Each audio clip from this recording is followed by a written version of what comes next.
అప్పుడు ఇప్పుడు వాడు చూస్తున్నాడమ్మా చూస్తున్నాడమ్మా. నువ్వు చెప్పుకోవచ్చు జనానికి, నువ్వు వాళ్ళకి నచ్చినట్టుగా వాళ్ళని మెప్పించడానికి ఒప్పించడానికి ఎన్నో రకాల కారణాలు చూపించి నీ వాక్ చాతుర్యాన్ని బట్టి వాళ్ళని నోరి మెదపకుండా నువ్వు చెప్పే మాటను బట్టి వాళ్ళని మభ్యపరిచి అంటారుగా మాతరేసి మభ్యపరచాలని ఆ టైప్లో నువ్వు చేయొచ్చు. కానీ ఆయనకేం చెబుతావు సమాధానం? కొంతమంది ఏం చేస్తారంటే, కొంతమంది చేసే పని ఏంటంటే వాళ్ళ ఈ సొలొమోను గనుక భార్యలు ఇష్టం నెరవేర్చడానికి అన్నట్టు కొంతమంది కడుపును పుట్టిన బిడ్డల యొక్క ఆశ నెరవేర్చడానికి చాలామంది కొన్ని రకాల పనుల్లోకి వెళ్ళిపోతూ ఉంటారు. అది ఎంత నీచమైన పనికైనా ఒడిగడతారు. ఎందుకంటే నా కుమారుడు లేదా నా కుమారుడు నా కుమార్తెలో సంతోషం ఉండాలి. వాళ్ళ యొక్క ఆశలు నెరవేర్చడానికి నువ్వు అడుగులు వేస్తావు, బాగానే ఉంది. మరి ప్రభువుకి ఏం చెబుతావు లెక్క? ప్రభు అడుగుతాడు ఒక రోజున, అప్పుడు ఏం చెబుతావు లెక్క? మరి కొంతమంది భర్తను వదిలిపెట్టి ఇంకొకటితో, భర్తే ఇంకొకటితో సుఖము సౌఖ్యము మాట మంచి కొనసాగిస్తూ ఉంటారు. మరి కొంతమంది ఏమో భార్య ఇంకొక ఆమెతో మళ్ళీ మాట మంచి ఆమెను సుఖ పెడుతూ ఆమె ఇంట్లో కావాల్సిన కడుపును పుట్టిన వాళ్ళకి కావాల్సినవి అన్నీ చిన్నగా చారేయటం.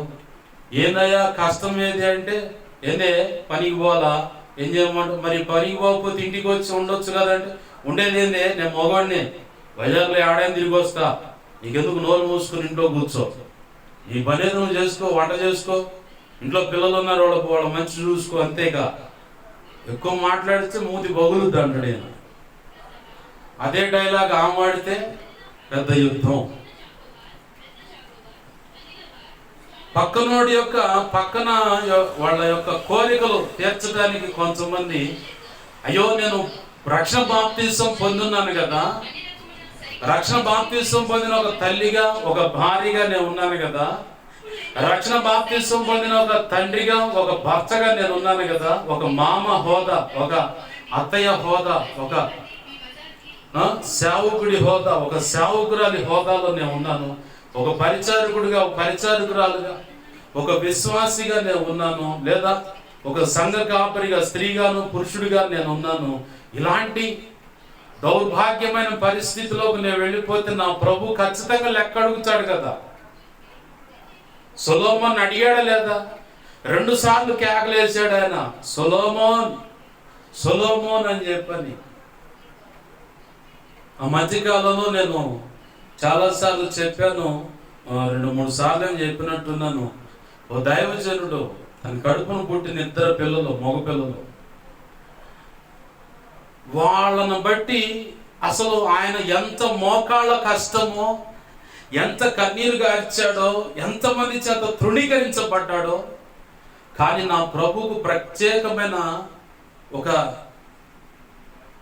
ప్రత్యేకంగా ఆయన్ని ఈయన జీవితంలో హెచ్చించడాన్ని బట్టి, ఎవరిని? యేసు ప్రభు వారిని ఈయన జీవితంలో హెచ్చించి యేసయ్యకే ప్రథమ స్థానము, ప్రప్రథమైన ప్రిఫరెన్స్, అంటే ఆయన ముందు ఎక్కువగా ప్రార్థనలో గడపటం, ఇలా కొనసాగుతుంటే ప్రభు కృప అధికమై గొప్ప సేవగా మారిస్తే ఈ కడుపును పుట్టిన 2 వచ్చి దాన్ని కాస్త శాపంగా మార్చేశారు.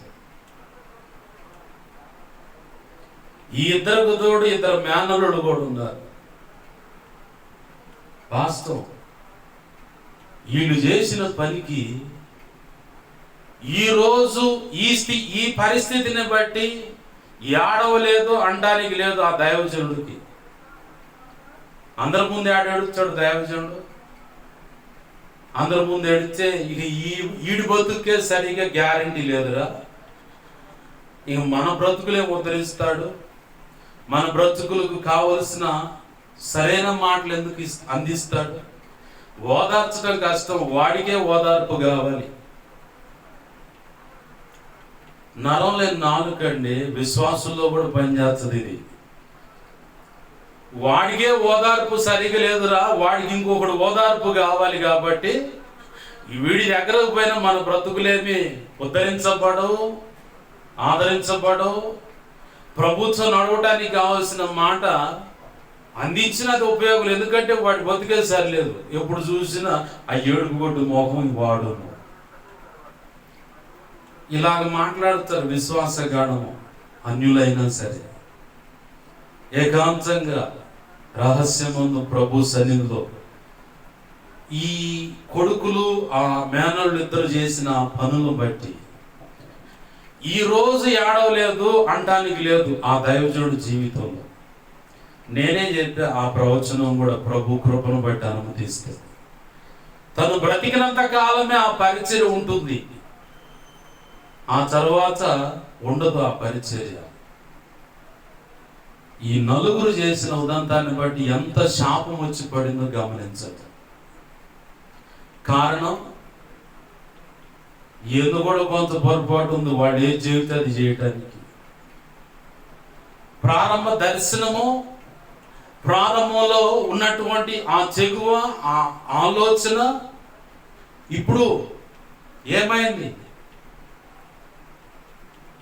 సొలొమోను జీవితం ఇక్కడ కనపడుతుంది.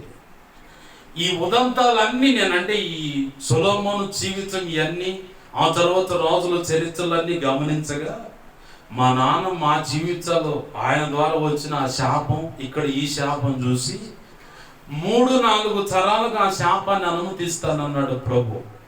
ఎంతో కఠినమైన పరీక్షల్లో కూడా నా ప్రభు నన్ను బయటికి తెచ్చాడు. ఇంకొకటి సంగతి నాకెందుకులే కానీ, ఎంతో కఠినమైన పరీక్షల్లో నుంచి నన్ను బయటకు తీసుకొస్తే ఒకరోజు కూర్చొని ఏడుస్తా అడిగాను, ఎందుకు ప్రభు మా బ్రతుకులు ఇలా అయినాయి అంటే, మీ పితరులు చేసిన పొరపాటు. కారణం ఏంటంటే మీ తాతగారు సేవకుడిని దూషించాడు, రక్షణ పొందిన వారిని దూషించాడు.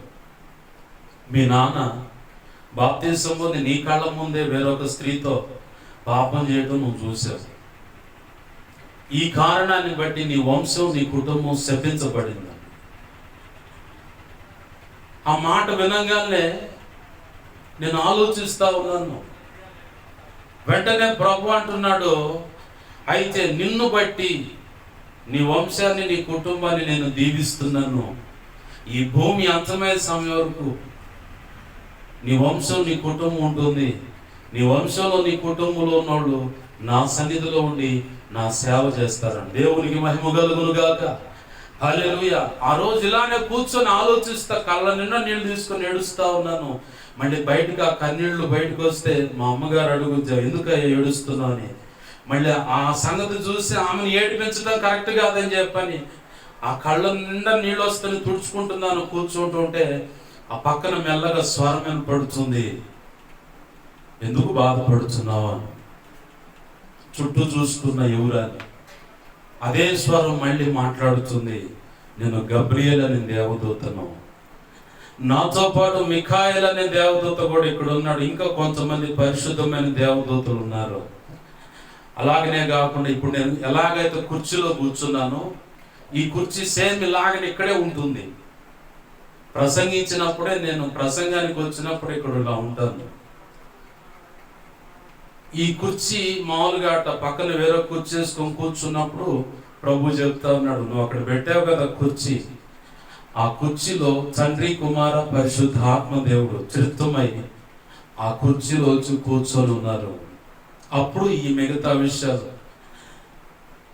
మీ వంశం ఇలా, కుటుంబం ఇలా అయిపోయింది, నిన్ను బట్టి ఇలా చేస్తున్నానని ప్రభు సాక్ష్యం ఇచ్చి, ఇది నీతో చేస్తున్న నిత్య నిబంధన అన్నాడు. దేవునికి మహిమ కలుగును గాక. హల్లెలూయా. శపితమైనటువంటి కుటుంబం, వంశం నాది, కానీ నా ప్రభు పరిమళ సువాసనగా మార్చాడు. దేవునికి మహిమ కలుగును గాక. అటువంటి కృతజ్ఞత కలిగి ఆయన ఇచ్చినటువంటి, ఆయన ఎదుట కృతజ్ఞత కలిగి ఉన్న దాన్ని బట్టి ఆయన ఇచ్చిన ఆశీర్వాదాన్ని నేనెందుకు చేతులారా పోగొట్టుకోవాలి?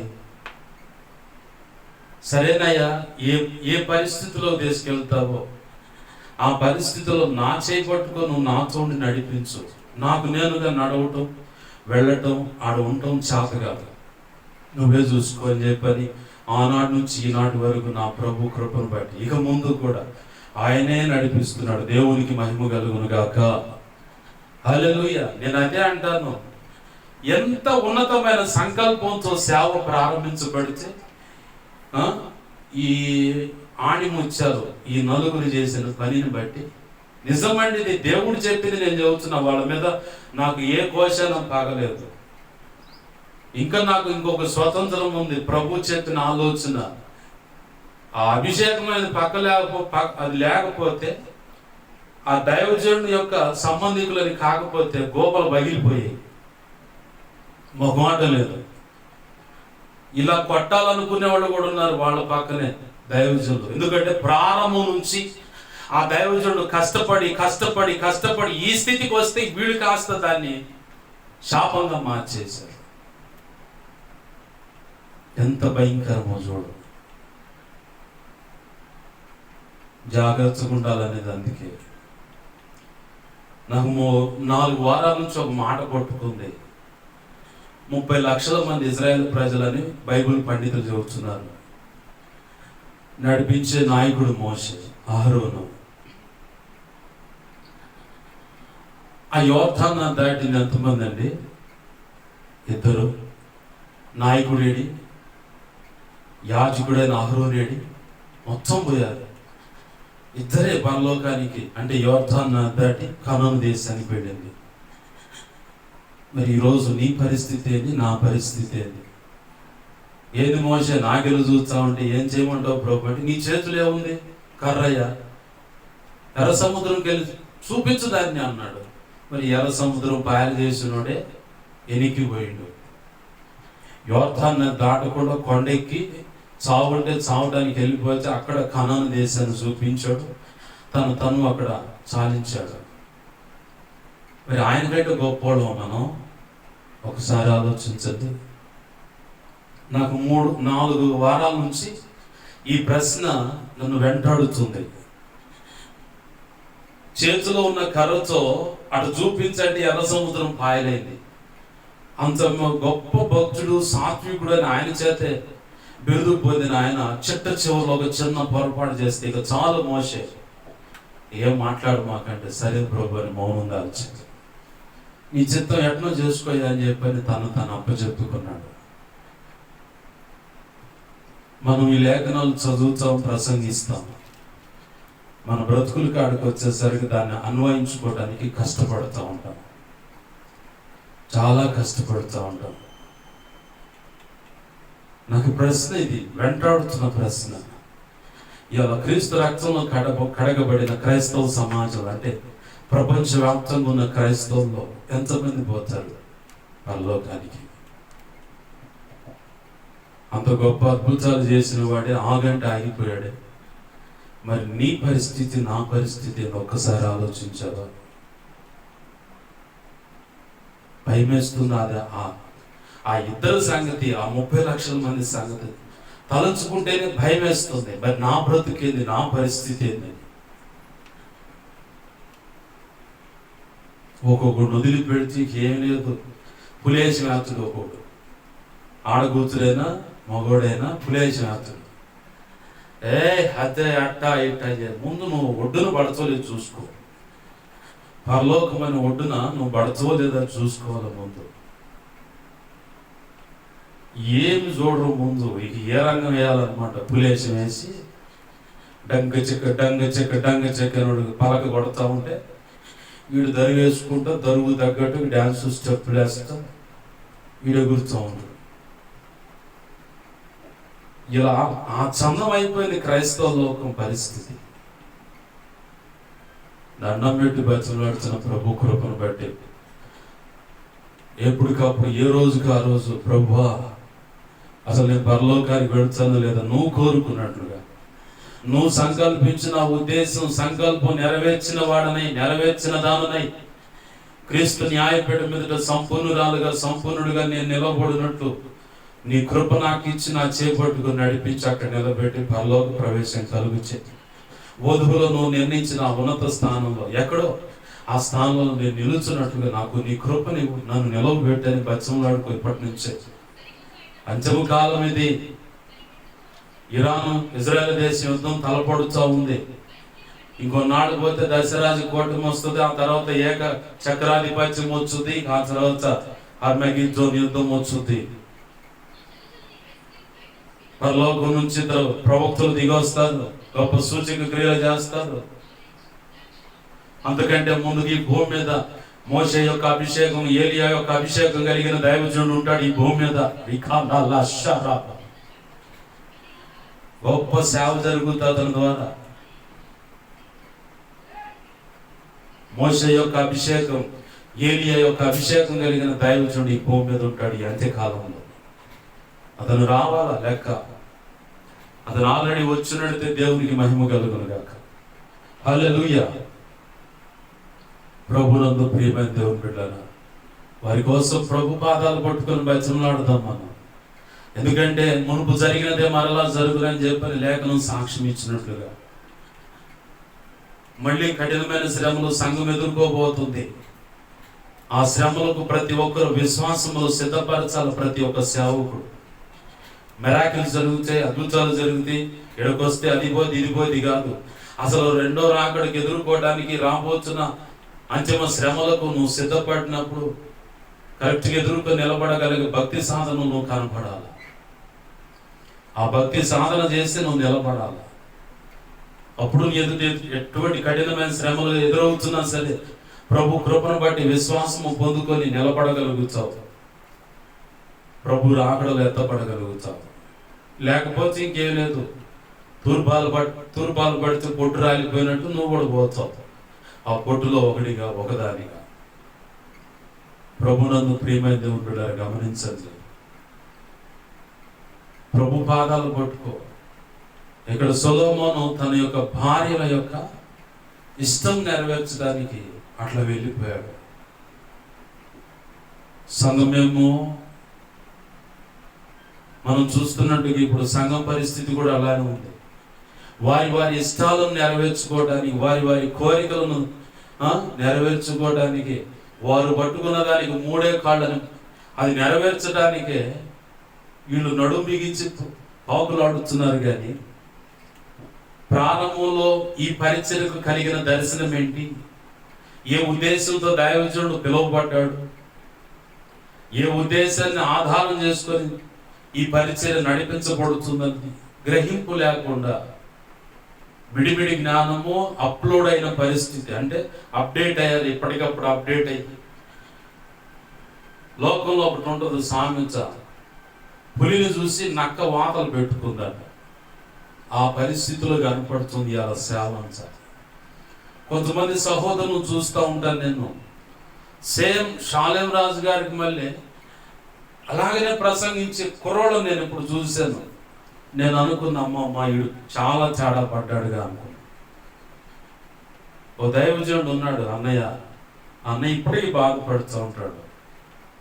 షాలేం రాజు గారితో పాటు ఉండే అన్నయ్య, అయ్యో ఆయన బాణి నాకు వచ్చిందే, నేను సేవలో వర్ధిల్లత నేను చూడలేకపోతున్నానని బాధపడుతున్నాడు ఇప్పటికి కూడా. ఆ పిల్లగాడు చూసి నాకు అదే గుర్తొచ్చింది, అమ్మాయిడు తేడా పడ్డాడని. ఇంకొక విషయం ఏంటంటే వీళ్ళంతా ఆ బైబిల్ సెల్ ఫోన్లో 2 యాప్లు ఉంటాయి. 2 పేర్లు కొడితే 2 అక్షరాలు కొడితే ఆ అక్షరాలు ఎక్కడెక్కడ ఉన్నాయో ప్రారంభం నుంచి ఆదికాండం నుంచి ప్రకటన గ్రంథం దాకా ఏ అక్షరాలు ఉంటాయో ఆ అక్షరాల అన్ని లేదు వారు అని కొడితే ఇక వారు అనే మాట ఆదికాండం నుంచి ప్రకటన గ్రంథం దాకా ఎక్కడెక్కడ ఉన్నాయో ఈ మధ్యలో ఉన్న అధ్యాయాలన్నీ చూపిస్తుంది. అది ఇది ఒక రకమైన యాప్ అన్నమాట.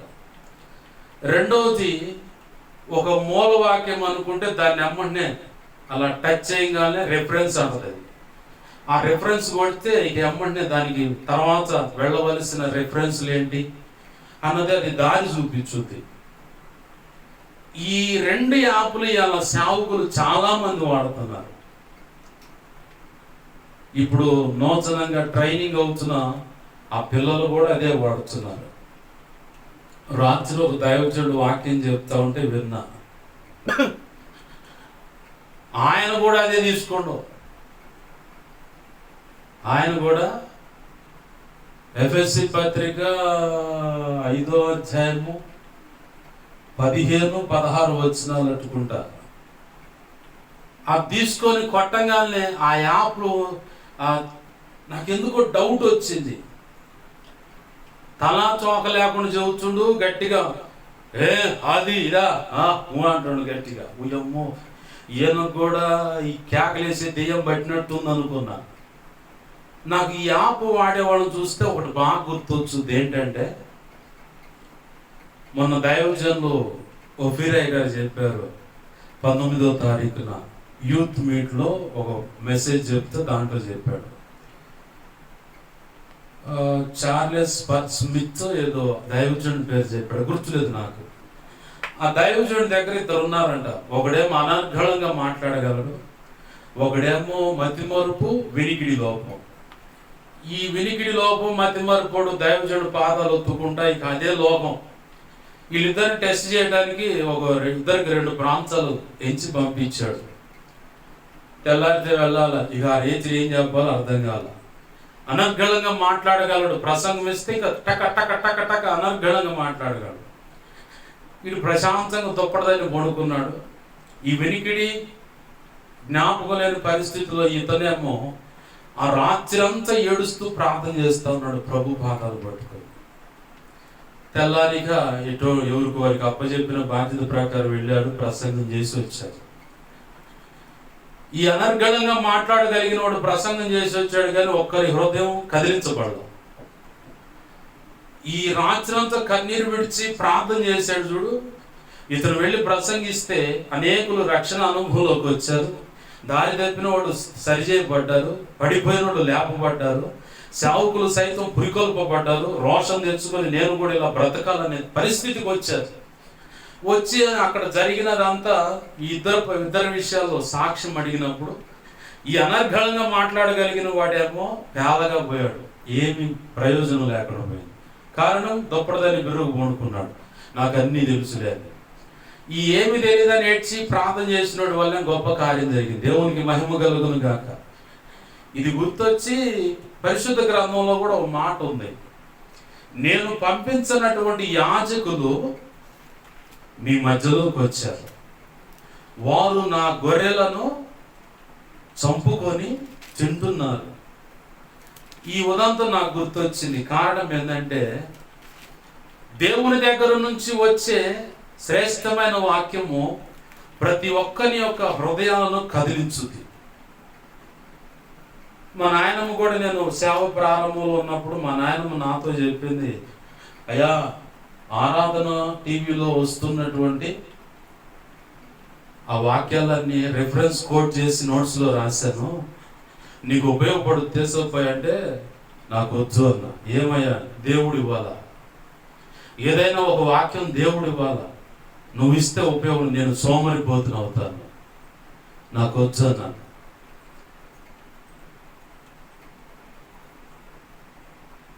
మా అమ్మగారు ట్రైనింగ్ చేసిన సేవకురాలు. ఆమె దగ్గర తిమోతి ఇన్స్టిట్యూట్కి సంబంధించిన థియాలజీకి సంబంధించిన ఆ కిట్ ఉంటుంది, ఇప్పటికీ ఉంది. నా ఆత్మీయ తండ్రి ఒకరోజు చూసి, ఏంది దాని లేదా, ఇది సంగతి అన్న. నువ్వు చదువుతున్నావా అన్నాడు. లేదయ్యా అన్న. ఎందుకని అన్న. అది చదివితే ఎవరు ఎట్టున్నారు నాకు బాగా తెలుసు, అది చదివితే కాదు, దేవుడు ఇవ్వాలయ్యా నాకు, దేవుడు ఇస్తే అది కరెక్ట్ అయ్యా అన్న. సరే అని చెప్పి అట్లా 2 సార్లు అడిగినప్పుడు అదే సమాధానం చెప్పాను, నేను చదవట్లేదు, పక్కన పెట్టేసి. కారణం, నాకు దేవుడు ఇవ్వాలా. నా దగ్గర ఇప్పుడు ఇంతకు ముందు చెప్పిన 2 యాప్లు ఉన్నాయి నా దగ్గర. మరి నువ్వు వాడట్లేదంటే వాడను. నేను ఎందుకు పెట్టుకున్నానంటే, ఎప్పుడన్నా ఎక్కడన్నా బైబుల్ తీసుకెళ్ళలేని కాడ ఆ సెల్ ఫోన్లో వాక్యం చూసుకొని దాన్ని నోట్బుక్ కూడా లేకపోతే వేరొక యాప్లో రాసుకునేది, ప్రెస్ కార్టు, ఫ్లెక్స్ ల్యాబ్ అని చెప్పని యాప్లు ఉన్నాయి, అక్షరాలు రాసి దాంట్లో నోట్ చేసుకొని రాసి పెట్టుకుంటా నేను. ఈ రాత్రి అన్నయ్య చెబుతూ ఉంటే ఆ యాప్ ఓపెన్ చేశా. ఈ మూల వాక్యం 15 వచ్చిందని, ఎఫ్ఎస్సి 5:5 ఎఫ్ఎస్సి పత్రిక 5వ అధ్యాయము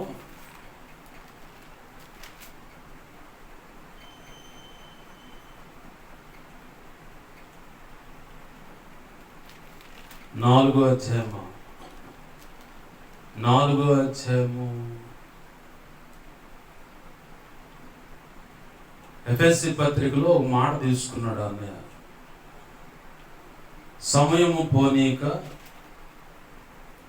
సద్వినియోగం చేసుకొనొచ్చు, అజ్ఞానుల వలె కాక అని చెప్పని ఒక వాక్యాన్ని తీసుకున్నాడు.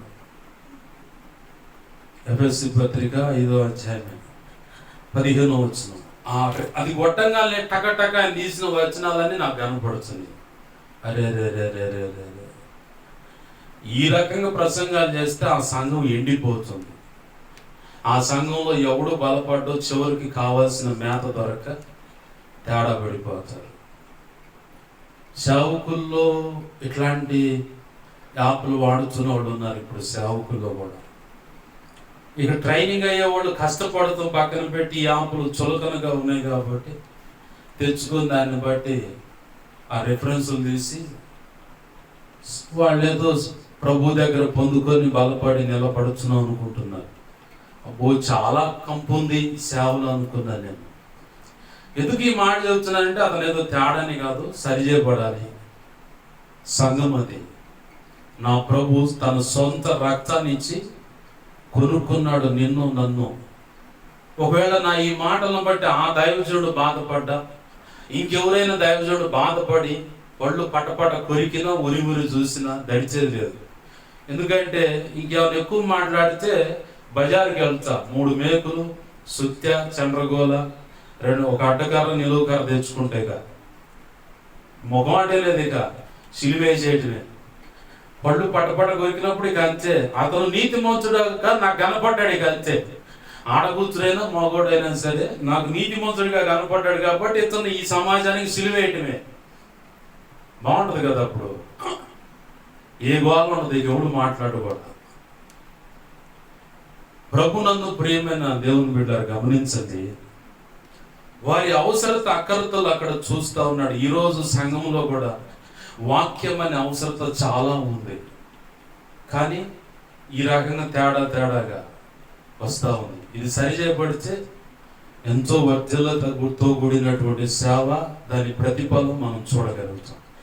దేవునికి మహిమ కలుగును గాక. హల్లెలూయా. ప్రభునందు ప్రియమైన దేవుని బిడ్డ గమనించండి, ఇక్కడ సబ్జెక్ట్లోకి వస్తున్నాను.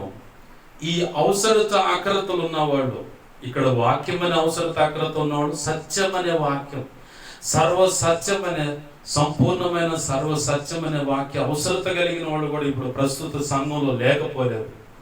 ఇలాంటి బోధలు చేస్తే ఇక సర్వ సంపూర్ణమైన సత్యం దొరకదు.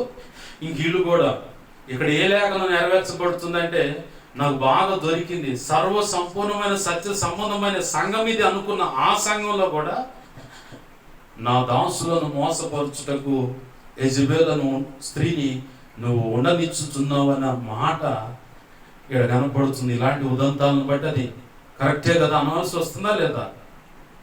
మాట్లాడేది దేవునికి మహిమ కలుగును గాక. హల్లెలూయా. అనాల్సి వస్తుంది, తప్పదేక. మరి సరిచేయబడితే చాలా సంతోషం.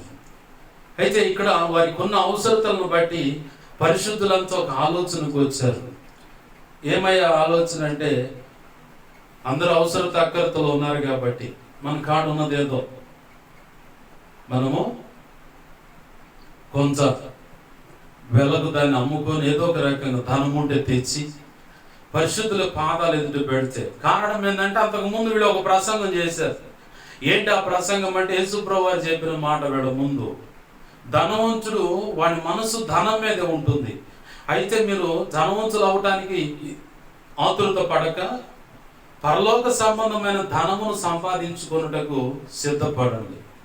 నా నామం పేరిట తల్లినైనా తండ్రినైనా లేదంటే ఆస్తినైనా అన్నదమ్ములైనా అక్కచెల్లెలైనా నష్టపోయావా అంటే విడిచి వేరయ్యావా, ఇహపరమందు 100 నువ్వు పొందుకుంటావు అన్నాడు. అన్ని విషయాల్లో కొంతమంది నష్టపోయి రావాలంటే కష్టపడుతూ ఉంటారు. అమ్మో మా అమ్మ, అయ్యో మా నాన్న, అయ్యో మా బంధువులు, అయ్యో అయ్యో అయ్యో. ఇవాళ ఇబ్బంది పడుతావు, రేపు పొద్దున ఒక్క తలాన్ని చూడండి కనుక దేశం పోయి చీకట్లో పడేసినట్టు నిన్ను కూడా పడేసి అప్పుడే ఆడరుతూ అయ్యో అమ్మో అయ్యో అమ్మో అని. 5 తలాంతులోడు 5 తలాంతులు సంపాదించాడు. ఆ నెక్స్ట్ వాడికి ఇచ్చిన దానికి తగ్గట్టు సంపాదించాడు. మరి ఒకడు ఏం చేశాడు? విత్తన చోట నువ్వు కూర్చువాడవని వీడికి అక్రమంగా కనపడ్డాడు. నీకు అదే పరిస్థితిలా కనపడుతుంది. ఇప్పుడు దేవుడిచ్చిన పిలుపును బట్టి దేవుడిచ్చిన తలాంతు వాడు మాట వినకపోతే ఏం చేశాడు? ఉన్నవాడి దగ్గర వాడు బీగి ఆ 10 ఉన్నవాడికి ఇచ్చాడు. అదేంది ప్రభు అని పక్కనోడు అడిగితే నా ఇష్టం రా, నా ఇష్టం. కొంతమంది వాళ్ళ సేవకులకు బాధ్యతలు కొన్ని ఇలా దేవుడు ఈ సంకల్పం, దేవుడు ఇలా బాధ్యతలు దర్శనం ఇలా ఇచ్చాడని చెప్పంటే అన్ని ఒక్కడికి ఎత్తురా. మరి 1 కొరింథీ 12:7-11 వచనాల్లో ఆత్మ తన చిత్తం చొప్పున ప్రతి వానికి కొలిచి ఇచ్చునని చెప్పి అన్నాడుగా. కొలిచి ఇచ్చే దాంట్లో ఆయన ఇష్టం ఉందిగా. ఏం దానికి ఒప్పుకోవు నువ్వు? ఇక్కడ రాజీ పడని వ్యవహారం అన్నమాట. నేనైతే చెప్తా, నేను ఒప్పుకుంటా, 100కు 100% నేను మార్కులు వేస్తా. ఆయన ఇష్టం. తీసుకుపోయి ఆ 9 కృపావరాలు ఒకడిని ఎత్తి మీద పెట్టినా కానీ సంతోషమే. దాన్ని బట్టి అతని ద్వారా ప్రభు సేవ గొప్పగా జరుగుతుంది. పౌలు గారు ఏమన్నాడు? మిష చేతనైనను కక్ష చేతనైనను క్రీస్తు ప్రకటించబడుతున్నాడు, అందును బట్టి సంతోషం, దేవునికి మహిమ కలుగును గాక అన్నాడు. హల్లెలూయా. ఈ మనసు రాదు మనకి. ఇప్పుడు పౌలు పందాలో సేవ చేస్తున్నా, పౌలు పందాలో ప్రసంగాలు చేస్తున్నా, పౌలు పందాలో శిష్యులను సిద్ధపరుస్తున్నా, పౌలు పందాలో అన్యులకు క్రైస్తవులకు వాక్య ఉపదేశం చేస్తున్నా, మిష చేతనేను కక్ష చేతనేను క్రీస్తు ప్రకటించబడుతున్నాడన్న ఆ మనస్సు ఇక్కడికి రాదు. ఎలా అయినా సరే ఎనికి లాగాల, వెనక్కి లాగాల, ఎనికి లాగాల. ప్రభునందు ప్రియమైన దేవుని బిడ్డలు గమనించండి. ఇక్కడ వారికి ఉన్న అవసరతను బట్టి వారంతా ఒక నిర్ణయానికి వచ్చారు. ఏంటయ్యా నిర్ణయం అంటే, ఉన్న ఆస్తులు అమ్మి తెచ్చి పేదలైన వాడు, లేమిడిలో ఉన్నవాడు పంచిపెట్టాలని నిర్ణయం చేసుకుంటే అందరూ బాగానే వచ్చారు. ఒక 2 మాత్రం పుట్టింది తెగులు. 2 మంచిగా పొలం అమ్మారు. ఏందమ్మాయి అంతా దేశం పోవాలంటవా? ఏం చేద్దాం? ఎందుకే అంతా దేశం పోయిన పాస్టర్ గారు ధనవంతులు అవటం తప్ప. ఇప్పుడు చాలా మంది విశ్వాసుల్లో ఉండే మంచి ఆలోచన ఇది. యజన గారు సేవ చేసేటప్పుడు ఒక ఆయన అన్నట, యజన గారు మా ఇంట్లో పాత పడ్డాయి 3 కుర్చీలు ఉన్నాయి, తెసవు సేవలో పడుకోండి. నవ్విండంట ఆయన. నీ ఇంట్లో పాత తెచ్చుకున్నాడు వాడేదానికంటే మంచి నా దేవుడు వచ్చాడు అబ్బాయి, నీ దగ్గర తెచ్చేది ఏందని చెప్పని పక్కకి. ప్రభువుకి ఇచ్చేది ఏదైనా శ్రేష్టమని. నీ కాడ ఉన్నదే అప్పు చేసి తేవద్దు. కొంతమంది ఓ దైవజనుడు పేరు చెప్పనులే, స్థలం కొనాలి, మందిరం ఇలా అవసరతలు ఉన్నాయని చెప్పాను సంఘం మీద ప్రకటిస్తే ఒక తల్లి చాలా చురుకుగా ముందుకు అడిగేసింది. ఎంత చురుకు అంటే అప్పు తీసుకొని మరి అప్పు తెచ్చి మరి 10 రూపాయలు వడ్డీ, 5 రూపాయలు వడ్డీ కాదు, 2-3 రూపాయలు, 1 రూపాయి వడ్డీ కాదు, 10 రూపాయల వడ్డీకి తీసుకుంది డబ్బులు. తీసుకుపోయి పాస్ గారికి ఇచ్చింది. అన్నా నన్ను ప్రభు ప్రేరేపించాడన్న, అదిగో ఇదిగో స్థలంకు డబ్బులు ఉంది. కట్ చేస్తే స్థలంకు ఇచ్చిన డబ్బులు సంబంధించిన అప్పోడికి డబ్బులు కడతాని ఏమొక డబ్బులు అందులో చివరికి చేలి పలిచారు మేము తెలుసా. ఆ అప్పోడు పతాకలు వేధిస్తున్నాడని ఈమె సొంత శరీరాన్ని వాడికి అప్పచెప్పింది. నాకు భలే బాధ అనిపించింది. ఈ విషయం ఆ దైవజనుడికి తెలిస్తే ఆ దైవజనుడు ఇంకెంత బాధపడతాడు.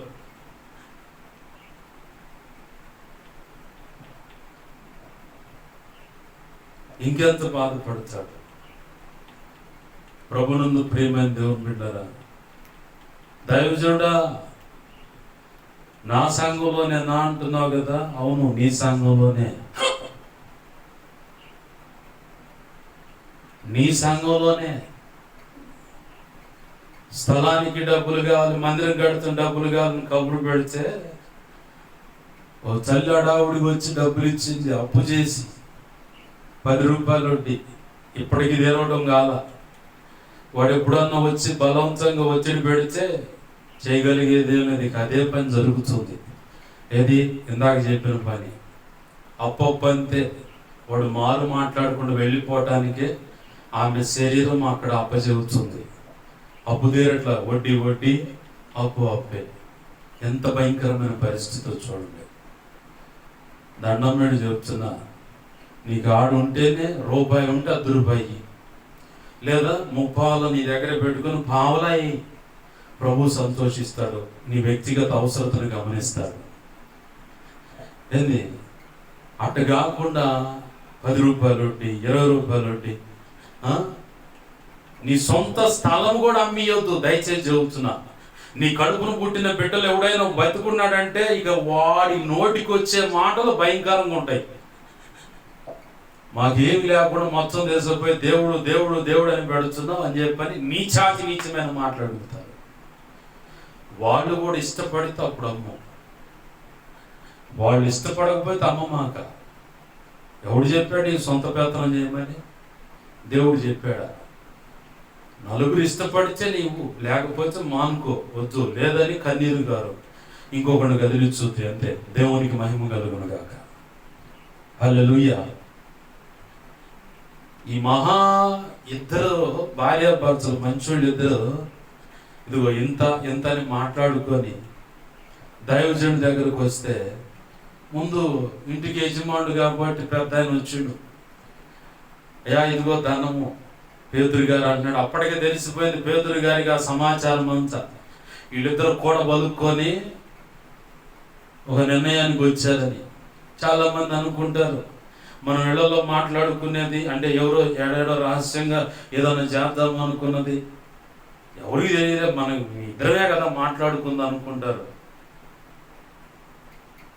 వాడు ఆ లోకంలో కనుక చుట్టాలు ఉన్నారు జాగ్రత్త అని చెప్పని గోడకు చెవులు ఉంటాయి, చుట్టాలు ఉన్నారు జాగ్రత్త అని గుసగుసలాడుకున్నట్టు నీ మనసులో స్పందిస్తున్న ఆ స్పందన పట్టుకుంటాడు నా ప్రభు. దేవునికి మహిమ కలుగును గాక. హల్లెలూయా. కీడు తలంచాలన్నా ఇంకేదైనా చేయాలని నీ మనసులో ఒక ఆలోచన పుట్టుద్దు చూడు, అదే పట్టుకుంటాడు. నువ్వు పలకనవసరం లేదు. ఆ దేశంపై అందించాల్సిన వాడికి అందిస్తాడు నా ప్రభు. దేవునికి మహిమ కలుగును గాక. సిరియానులు చేస్తున్న కుట్ర ఇజ్రాయేలుకు తెలియపరిచిన వాడు ఎవరు? దేవుడే. అక్కడ మధ్యలో వాడుకున్న వ్యక్తి ఎవరు? ఎలీషా ప్రవక్త. గెహజీతో ఎలీషా ఏమన్నాడు?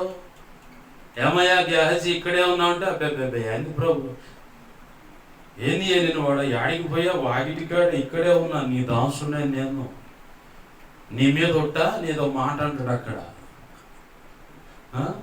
అబద్ధానికి కూడా పాకనోడి మీది. నువ్వు ఆ రథాన్ని కలుసుకోవడానికి వెళుతున్నప్పుడు నా ఆత్మ నీతో పాటు రాలేదా అని చెప్పాను. కానీ కమ్ము తిన్నాడు. వదిలిపెట్టింది అతనికి ఆ కుష్టు, అతను వదిలిపెట్టిన కుష్టు నీకు నీ తరతరాలకు ఉండదు పో అన్నాడు. ఇంతేగా చరిత్రలు లేకుండా చరిత్రహీనుడిగా మారిపోయాడు. కొంతమంది అనుకుంటారు మేము ఉద్దేశించింది చెయ్యబోయేది ఎవరికి తెలియదని. కట్టగట్టుకుని దూకినా ఎమ్మటే అర్థమైంది ప్రభు కృపను బట్టి. పేతురు గారికి ఆల్రెడీ అర్థమైపోయింది అక్కడ సంగతి అర్థమైపోయింది. సంగతి అర్థం కాగానే వచ్చాడు. ఏమయ్యా ఇంతకే అన్నావా అన్నాడు. అవును ఇంతకే అన్నాడు. ఎందుకు పరిశుద్ధాత్మను మోసపరచుటగా ఏమని రాయబడింది అక్కడ? 3వ వచనం చూడండి. అప్పుడు పేతురు, అననీయ, నీ భూమి వెలలో కొంత దాచుకొని పరిశుద్ధాత్మను మోసపరచుటకు సాతాను ఎందుకు నీ హృదయమును ప్రేరేపించను? అది నీ యొద్దనున్నప్పుడు నీదే కదా, అమ్మిన పిమ్మట అది నీ వశమై ఉన్నలేదా? ఎందుకు ఈ సంగతి నీ హృదయంలో ఉద్దేశించుకున్నావు? నీవు మనుషులతో కాదు దేవునితోనే అబద్ధం ఆడితివి అని వానితో చెప్పాను. అననీయ ఈ మాటలు వినుచూనే పడి ప్రాణము విడవగా వినిన వారందరికీ మిగుల భయము కలిగెను. దేవునికి మహిమ కలుగును గాక. హల్లెలూయా. ఈ భక్తులు రావాలండి ఈ భూమి మీదకి. వాళ్ళు వచ్చినప్పుడే క్రైస్తవ సంఘము ఒక్క దెబ్బ చట్ట ఉలిక్కిపడి స్టడీ సరిగ్గా నిలబడుతుంది. నేను ప్రార్థన చేసుకుంటున్నాను నా వ్యక్తిగతంగా. ఎందుకంటే భూమిని తలకిందులు చేసిన వాళ్ళు ఒక మాట చెప్తేనే అబద్ధం ఆడితే చచ్చాడు. ఇవాళ దైవజనుడు అంటే ఒక్కళ్ళు కూడా భయం లేదు. లెక్కలేంచను. ఏందిరా వాడు, ఏంది వాడు, కులం తక్కువ నా కుమారుడు అని చెప్పని ఒక్కొక్కడు బూతులాడుతూ ఉన్నాడు. నీకు అనిపించవచ్చు కులం తక్కువ నీ కుమారుడే కావచ్చు. ఈ కుమారుడిని కన్నవాడు మహారోషం గల్లవాడు, పరాక్రమశాలిను, భయంకరమైన మహాదేవుడు. ఆయన గదిలో వచ్చి ఒక గుద్దు గుద్దితే చరిత్రలో కూడా కనపడేవిగా ఆడెత్తటమైంది. చావుకుని తిడుతున్నావు అంటే నీకు ఎంత బరి తెగించి బలిస్తే మాట్లాడుతున్నావో చూపిస్తాడు నా యేసయ్య. ఒకడెట్నే ఆ పైన వాళ్ళ అమ్మగారు ఎండానికి అని చెప్పని వాడు కావాలని చెప్పని మాట్లాడుతూ ఉన్నా. నేను అప్పుడే బయట ఉండి వింటా ఉన్నా. సతీష్ కుమార్ గారి దగ్గరికి లక్షల మంది వస్తారే అమ్మ, ఒక్కొక్క రూపాయి అయితే ఇన్ని లక్షలు వస్తాయి. ఈ శావుకులనే ఇక తప్పట్లేదు. వాడు వాడిన ఒరిజినల్ భాష వాడుతున్నా నేను. ఈ శావుకులంతా దొంగ నా కొడుకులు అని చెప్పని ఆ మాట నేను విన్నా. నేను అప్పుడు అనుకున్నా, వీడు ఒక్క కానుకకు ఒక్క రూపాయి కూడా వేయలేదు కదా, వీడు శావుకులందరినీ కలిపి నన్ను కూడా తిడుతున్నాడు, వీడికి ఎంత బలిస్తే అని చెప్పని అనుకున్నా. ఆ తర్వాత వాడు పనిచేసే అక్కడ కోతి బలకరించింది, మోకాలు ఓపెన్ అయింది, ఇప్పటికి కుండుతా తిరుగుతుంటాడు. బతికినంత కాలం అది గుర్తుంటుంది. తొందరపడి నోరు జారినందుకు ఈ గతి పట్టింది నాకని. ఒకసారి కరోనాలో పోయేవాడే, నేనే ప్రార్థన చేశాను. మళ్ళీ యాక్సిడెంట్ అయింది. దైవజనుడు చెప్పాడు ఇంటికాడేగా పోను. నేను పోనన్నా, అరమాకు పోను. పోయి ప్రార్థన చేసి వచ్చి ఒక చీకటి అట్లా వేసిపోవడం చూసా. ఏం కాదులే రండి పోదాం అన్న. శావుకుడంటే లెక్క లేకుండా అంటే శావుకుడంటే చూపిస్తాడు నీకు ప్రభు. శావుకుడి మీద ఉన్న అభిషేకం ఏంటో చూపిస్తాడు. ఒకడు అట్నే ఆ మధ్యకాలంలో వండిరా ఆ ఏరియా ఎక్కడున్న పట్టరండిరా అని చెప్పాడు. పైన రాసుకున్న బిర్రును బట్టి ఇడు అడావుడికి వచ్చి దైవజనుడా ఇగిరా అండు. ఏమిరు లెక్క లేకుండా మాట్లాడుతున్నావు అని చెప్పని, నువ్వు అన్నట్టు నేను దైవజనుడిని అయితే ఆకాశం నుంచి అగ్ని దిగి వచ్చి నిన్నును నీ 50 మంది మొత్తాన్ని కాల్చి బూడిద చేయునుగాక అండే. కాంచే ఒక్క దెబ్బతో ఆకాశం నుంచి అగ్ని దిగి వచ్చింది. 51 కుప్ప పడ్డది అక్కడ, బూడిద కుప్ప. మళ్ళీ ఇంకొకడు వచ్చిండు, మళ్ళీ ఇంకో బ్యాచ్ వచ్చారు. దైవజనుడా రా మా రాజు పిలుచుడని చెప్పి లెక్క లేకుండా మాట్లాడితే మళ్ళీ అండు, నిజమా నేనే దైవజనుడు అయితే నువ్వు నీ 50 మంది కుప్పగా మా అగ్నితో కాల్చబడి బూడిదగా మార్చబడుగా కాండు. అట్నే కాల్చిబడి బూడిదగా మారారు. అప్పుడు రాజుకు బలి పెరిగింది. రేయ్ మనం పెట్టుకున్న వాడు సామాన్యుడు కాదు, వాడితో జాగ్రత్తగా ఉండాలా. నాకు అర్థమైపోయింది, వీళ్ళు మొత్తం చచ్చారు, బజ్జంలాడిన బట్టకు రండి అని చెప్పాను. అప్పుడంటే వచ్చినోడు అంటాడు 102 కుప్పలు లెక్కేసుకున్నాడు. ఒరే ఏడే ఉన్నారు వీళ్ళు మొత్తం బోడిదయ్యి అని అప్పుడప్పుడు సాగిలు పడుతా వంగి వంగి దండాలు పెడతా, అయ్యా నా ప్రాణం నీ ప్రాణం వంటిదని భావించు, నువ్వు కోపగించమాగయ్యా, నువ్వు కోపగిస్తే మేము కూడా ఇదిగో ఇట్నే తయారైపోతాం అయ్యా, నీకు దండమయ్యా అని చెప్పని బచ్చలాడుతుంటే ఆ పక్కన దేవుని యొక్క దూత అంటే యేసయ్య చెప్తున్నాడు, ఎలియా ఇప్పుడు పో, నువ్వేంటో నీ మీద ఉన్న అభిషేకం ఏంటో, నీ పక్షంగా దేవుడు ఎలా కదులుతున్నాడో ఆ రాజుకు ఆ ప్రజలకు అంటే ఈ ప్రజలందరికీ తెలిసింది. ఇక పో, నిన్నెవ్వడు ఏం చేయలేడు పో అను. సరే ప్రభు అని దిగిపోయాడు. ఆ రోజులు రావాలంటే అప్పుడే ఈ ప్రపంచమైన భారతదేశమైన ఒక దరికి వస్తుంది. నాకు చాలా ఆశ ఆ రోజులు రావాలి. ఆ అభిషేకం కలిగిన దైవజనులు ఈ భూమి మీద ఉండాలి. రోషం గల ఆ గొప్ప భక్తి సాధన, భక్తి గల సమాజము, సంఘము చూడాలి. ప్రభు వారి పక్షంగా కదిలి గొప్ప కార్యాలు చేస్తూ ఉంటే ప్రపంచం అంతా గడగడ వణికి, లోకంలో అంటారు కదా, వాడి పేరు చేస్తే 1-2 పడుతుంది ఏం చెప్పన్నట్టుగా ఆ రోజులు రావాలా. ఆ రోజులు రావాలన్నదే నా తపన. వైఎస్ రాజశేఖర రెడ్డి గారు ఒక మాట అనేవాడు, ఎన్నాళ్ళు బతికాం కాదబ్బా, బతికినన్నాళ్ళు ఎలా బతికాము, ఎంత విలువ కలిగి బతికాము అన్నది లెక్క. ఒక్కరోజు బతికితేనే 6 నెలలు పరిచయం చేశాడు బాప్తిస్మా ఇచ్చి యోహాన్ గారు, చరిత్రలో నిలబడ్డాడు. అతని గురించి చెప్పబడిన అతడు మండుచున్న దీపమై ఉన్నాడు. దేవునికి మహిమ కలుగును గాక. హల్లెలూయా. ఈడ సంఘానికి కూడా సేవకులు అంటే లెక్కలేని సన్నంగా ఉండే ఇతగాడు వచ్చి అబద్ధం ఆడాడు. ఒక్క దెబ్బ, ఒక మాట చెబితే చచ్చి కింద పడ్డాడు. కొంత సమయం గడగానే ఏం కూడవుతుంది, 3 గంటల సేపటికి ఇంచుమించు ఇది జరిగిన 3 గంటలు కావచ్చు, లేదా మధ్యాహ్నం 3 గంటలు అనుకుందాం. ఎందుకంటే ఇంచుమించు 3 గంటలు అన్నాడు కాబట్టి మధ్యాహ్నం 3 గంటలల్లా ఆయన వచ్చిన తర్వాత 3 గంటలకు వచ్చింది ఈ తల్లి. వచ్చే అడుగుతున్నాడు దైవజనుడు. ముందు అడగాలిగా, అయ్యా మా ఆయనేడి, యాడుండు, ఏంది అని చెప్పి అని అడగాలి. ఏం అడగలా. అప్పుడు వాడుండదు, ఆహా నా ధన్యత, ఓహో నా భాగ్యము, ఇట్లా అనుకుంటా వచ్చి ఉండొచ్చు నాకు తెలిసి ఆ తల్లి. ఎందుకంటే మేము చేయాల్సిన సహాయం చేసాం, పెద్ద గొప్పగా అందరూ అనుకుంటారు మా గురించి అది ఇది అని చెప్పి అనుకుంటా ఇట్లే అనుకుంటా వచ్చి ఉండదు నాకు తెలిసి. వచ్చి దైవజనుడు అడిగింది, అయ్యా మా ఆయన డబ్బులు ఇచ్చిండా అంటే, ఇచ్చిండలే కానీ అంతకే అమ్మారా? అంతకే అమ్మారు. ఈ లేదంటే లేదు అంతకే అమ్మారంటే, అంతకే అమ్మారంటే ఇద్దరు కలిసి ఎందుకు అబద్ధం ఆడటానికి సిద్ధపడ్డారు, దేవుడు మోసపరచడానికి ఎందుకు ఇలా అయ్యారని చెప్పి అన్నాడు. నీ పెనిమిటిని పూడ్చొచ్చిన వాని యొక్క పాదాలు యవనస్తులు ఆ వాకిటిగాడ ఉన్నారు, నిన్ను కూడా తీసుకెళ్ళి పూడ్చారు పో అన్నాయి. అంతే. మచ్చటంగా ఆమె కూడా తెచ్చింది. ఈ సంగతులు జరగంగానే ఒక్కసారిగా సంఘం ఉలిక్కి పడ్డది. అప్పుడు లైన్లోకి వచ్చింది సంఘం మొత్తం. మనం అనుకున్నట్టుగా పిచ్చేసాలేస్తే సేవకుడి దగ్గర కుదరదురా.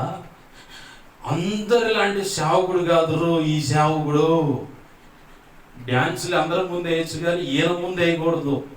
ఈయన ముందు అయితే కూచిపూడి, భరతనాట్యం, డిస్కోటెక్, వెస్ట్రన్ మొత్తం కలిపి ఒకేసారి మంచిగా వేయించరు.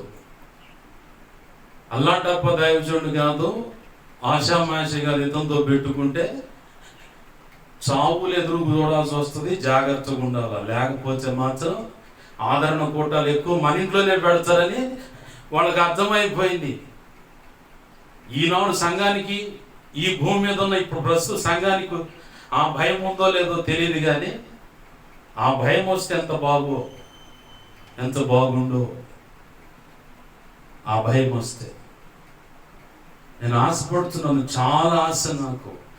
ఎందుకంటే ఆ భయం వచ్చినప్పుడు ప్రతి ఒక్కరూ క్రమంలో ఉంటారు, క్రమశిక్షణ కలిగిన భక్తి సాధనలు ఉంటారు. తేడా పడితే మన చరిత్ర అంతా పుటములు అంటే చుట్టలుగా పేజీలుగా చెప్పేవాడు ఉండరాయడా. తేడా బ్రతకడానికి లేదు అవకాశం. బ్రతికితే రోషంగా బ్రతకాలి, లేదనుకుంటే ఇది కాదని పక్కన వెళ్ళిపోవాలి. రెండు అటో ఇటో తేలిపోవాలి. అంతేగాని నాశరకంగా భక్తి సాధన చేస్తే మాత్రం కడిగేవాడు, పట్టిన జల్లు వదిలిచ్చేవాడు ఎక్కడ ఉన్నాడు దైవజనుడు. జాగ్రత్తగా ఉండాలని భయం వస్తుంది. ప్రభునందు ప్రియమైన దేవుని బిడ్డలారా గమనించండి. ఈ సంగతి జరిగేసరికి ఆ సంగతి విన్న వాళ్ళందరిలో మిగుల భయము కలిగింది. ఇప్పుడు ప్రసంగం స్టార్ట్ అవుతుంది. 2 మాటలు తేల్చేస్తాను. మనం చదువుకున్న మూలవాక్యంలో 14వ వచనంలో ఏముంది? ప్రజలు వారిని ఘనపరుచుచుండిరి, పురుషులను స్త్రీలను అనేకులు మరి ఎక్కువగా విశ్వాసులై ప్రభు పక్షమున చేర్చబడుచుండిరి. ఎప్పుడైతే దేవుని యొక్క శక్తి చేత ఈ దైవజనుడు నింపబడ్డాడని వారికి తెలిసిందో, ఇక వారికి ఎదురు ఎలా పడితే అలా మాట్లాడటానికి కూడా తెగించి సాహసించి నిలబడటానికి కూడా ఏ స్త్రీకి కూడా ఏ పురుషుడికి కూడా ధైర్యం లేకపోయింది. కారణం ఏంటంటే ప్రభు వారి పక్షంగా నిలబడి చేస్తున్న గొప్ప కార్యాలను బట్టి అనేకులు ప్రభు యొక్క రోషాన్ని, కోపాన్ని, అంతకంటే ముందు ప్రేమను, వాత్సల్యతను, అసలు విద్య లేని పామరులను ప్రభు అభిషేకించి ఇంత గొప్పగా వాడుకోవటాన్ని బహు ఆశ్చర్యం కలిగించింది ఆ ప్రాంతంలో ఉన్న ప్రజలకు. నిబంధన యూదులకు మాత్రమే కదా, కానీ ఈ మత్స్యకారులు అంటే ఈ చేపలు పట్టే వాళ్ళకి అసలు పొట్టబోస్తే అక్షరం ముక్క లేదు. వీళ్ళు ఇంత గొప్ప సేవ చేయటం, వాక్యం ప్రకటించటం ఏంటి అసలు ఆశ్చర్యం కదా అని ఈ ఆశ్చర్యమైన పరిస్థితిని వారు కనులారా చూసి అది ఆస్వాదించి అనేకులు విశ్వసించారు. నేను అంటాను, ఈ రోజుల్లో ఎవరైనా చదువు లేని వాడు సేవ చేయాలని నాకు ఆశ ఉందని నా ఎదుటికి ఎవరైనా వస్తే ప్రభు అనుమతించిన మేరకు వారికి అందించవలసిన అన్ని విషయాలు నేను అందిస్తాను. ఎందుకో తెలుసా? చదువు లేని వాడు సేవ చేస్తామని ముందుకు వస్తే వాళ్ళని ప్రోత్సహించడానికి, ఈ లోకానికి వీళ్ళు కులం తక్కువడురా అనుకుంటున్న వాడు సైతం ముందుకు వచ్చి అయ్యా నేను సేవ చేయాలనుకుంటున్నాను అంటే మాత్రం ఖచ్చితంగా ఏ మాత్రం భేదము చూపించక 100% ప్రభు నాకు ఇచ్చిన అనుభవాలు లేదా వారికి అవసరమైన విషయాలు ప్రభు అనుమతిస్తే మొత్తం 100% వాళ్ళకి అందిస్తారు. కారణం ఏందో తెలుసా? ఇక్కడ వాళ్ళు అంటారు అపోస్తలుల కార్యంలోనే, వీళ్ళు విద్య లేని పామరులు కదా, ఇంత పాండిత్యం ఎక్కడి నుంచి వాళ్ళకి వచ్చిందని ఆశ్చర్యపోయారు. సిగ్గుతో వాళ్ళు తలదించుకున్నారు. చదువు ఉండి కూడా శాస్త్రులు పరిసయ్యుల గురించి ఏం చెప్పింది లేఖనం? దేవుని సంకల్పాన్ని వారు నిరాకరించారు. బాప్తిస్మిచ్చి యోహాను గారు దేవుని మాటలు ప్రకటిస్తుంటే దేవుని సంకల్పాన్ని వారు నిరాకరించారు. ఆ తర్వాత యేసు ప్రభు వారు కూడా వచ్చి వాక్యం చెబుతుంటే అప్పుడు కూడా దేవుని సంకల్పాన్ని వారు నిరాకరించారు. కారణం, మాకు చదువు ఉందండి, మాకు థియాలజీ తెలుసు, మేము డాక్టరేట్ చేసాం, డిగ్రీ, దాంట్లో పిహెచ్డిలో డిఎం డిడి ఏయో ఉంటాయి, దాంట్లో అటన్నిట్లో నేను పట్టభద్రుడను, నేను ట్రైనింగ్ చేశా, నాకు సర్టిఫికెట్ ఇచ్చారు తెలుసా? ఈ సర్టిఫికెట్ అంటే అప్పట్లో ధర్మశాస్త్రోపదేశకులు, పరిసయ్యులు, సదుకాయలు వీళ్ళకి మంచి హోదా ఉంది. అప్పుడు ఈ హోదాలను బట్టి ప్రభు యొక్క సంకల్పాన్ని తృణీకరించారు. ఇప్పుడు ఈ హోదా ఎలా ఉంటుందంటే చదువును బట్టి, మంచి కులం అని చెప్పుకోవటాన్ని బట్టి, ధనమును బట్టి, వారికి ఉన్న ఆస్తిపాస్తులను బట్టి దేవుని యొక్క సంకల్పం అంటే దేవుని పిలుపును నిరాకరించి దేవునికి దుఃఖం కలుగు చేస్తున్నారు. అందుకే లేఖనం ఒక చోట మాట్లాడుతుంది, ఈ లోకంలో ఉన్న వెర్రి వారిని, ఎన్నిక లేని వారిని ప్రభు ఏం చేశాడట? 1 కొరింథీ పత్రిక 1వ అధ్యాయం 27-29 వచనాలు కలిపే ఉంటాయి. అక్కడ రాసి ఉంటుంది ఏమనంటే, ఎన్నికైన వారిని వ్యర్థము చేయుటకు లోకములో నీచులైన వారిని, తృణీకరింపబడిన వారిని, ఎన్నిక లేని వారిని దేవుడు ఏర్పరచుకొని ఉన్నాడు. దేవునికి మహిమ కలుగును గాక. హల్లెలూయా. ఇక్కడ పేతురు గారి పరిస్థితి కూడా అదేగా. చదువు లేదు, చేపలు పడతాం చేస్తాం అంతే. కానీ ప్రభు కృప ఆయన సరెండర్ అవటంతో నీళ్ళ మీద నడిపించాడు. మొదటిగా పిలిచింది ఆ వ్యక్తితోనే ప్రభు అంటున్నాడు, సీమోను పేతురు, నువ్వు కేఫావి, బండవయ్య, నువ్వు ఈ బండ మీద నా సంఘం గడుచున్నాను. దాని ఎదుట పాతాళ లోకం యొక్క ద్వారాలు నిలవనేరవు. పరలోక చాళపు చెవి నీకు ఇస్తున్నాను. భూమి మీద నేటి బంధిస్తావు, పరలోకం నాటి బంధిస్తా. భూమి మీద నేటి విప్పుతావు, పరలోకం వాటిని విప్పుతాను నేను. నువ్వు ధన్యుడవయ్యా అని చెప్పని అన్నాడు ప్రభునందు ప్రియమైన దేవుని బిడ్డలారా, ఈ సంగతులన్నీ జరిగేసరికి సేవకుని యొక్క విలువ తెలిసింది. సేవకుని మీద ఉన్న అభిషేకం ఏంటో అర్థమైంది. ఇప్పుడు భయపడుతున్నారు ప్రజలు. భయపడుతూ ఆ దైవజనుడిని దేవుడు అంత గొప్పగా వాడుకుంటే మమ్మల్ని ఎందుకు వాడుకోడు? ఆ దైవజనుడికి అంతగా ప్రభు సహాయం చేస్తుంటే మాకెందుకు సహాయం చేయడు? ఆ దైవజనుడే ఎంతో వేదన, ఎంతో కృంగిపోయిన పరిస్థితుల్లో ఉన్న ఆయన నమ్మిన దేవుణ్ణి బట్టి బలమునుంది. అరే, అంత ప్రశాంతంగా ఎలా ఉండగలుగుతున్నాడు? అంతుపట్టని ప్రశ్న ఇది, అంతుపట్టని సమాధానం. ఈ ప్రశ్నకు సమాధానం అంతుపట్టని పరిస్థితి. ఎలా సాధ్యమవుతుంది? అది అర్థం కావట్లేదు. అయితే ఈ దేవుడు మాకు కూడా కావాలని అనేకులు విశ్వసించి ప్రభు వైపు నడిచారు. బైబిల్ గ్రంథంలో కూడా ఓ ప్రాంతంలో ఓ రాజు చేసిన ఉదంతం, రాణిగారు మెప్పును బట్టి ఆ వచ్చ 2 పోత విగ్రహాలు తెచ్చుకుంది. ఇజ్రాయేల్ ప్రజలందరూ అటువైపు తిప్పింది. ఈ ఏలి అనే ప్రవక్తను దేవుడు ఆడకు పంపించి కరువుతో అల్లాడేలా చేశాడు. చివరికి దైవజనుడు మొదటిగా దేవుడు వ్యతిరేకంగా నడిస్తే ఏ గతి పడుతుంది, దైవజనుడు ఎదిరిస్తే, దైవజనుడు ఏదైనా చేయాలనుకుంటే ఎలాంటి శ్రమ వేదన అనుభవించాలి, ఇవన్నీ రుచి చూసేలాగా ప్రభు చేశాడు. ఒక గడి వచ్చింది, ఏలియాను పిలిపించారు. సరే, ఎంత ఎందుకు? నువ్వు నమ్మిని దేవుడే కదా, మీరు కొలుస్తుంది అదే కదా, మీరు 850 మంది ఉన్నారు, నేను ఒక్కడనే. పొద్దున్న నుంచి సాయంత్రం 5 దాకా అవకాశం ఇస్తా, చెరొక బలిపశువుని తీసుకుందాం. మీరు నమ్మిన అక్కడున్న 2 దేవత ప్రతిమలు కనపడతాయి. వాటికి మీకు నచ్చినట్టుగా, మరి మీ భక్తి, మీ ఆచారాలు మీకు తెలుసు కాబట్టి ఎలానో ఎట్లానో దాని ప్రకారంగా మీరు ఫాలో ఉండండి. సాయంత్రం 5 గంటల కంటే నైవేద్య సమయం, సాయంకాల నైవేద్య సమయం. యూదుల ఆచారం లెక్క ప్రకారము సాయంకాలం నుంచే నెక్స్ట్ డే ప్రారంభం అవుతుంది.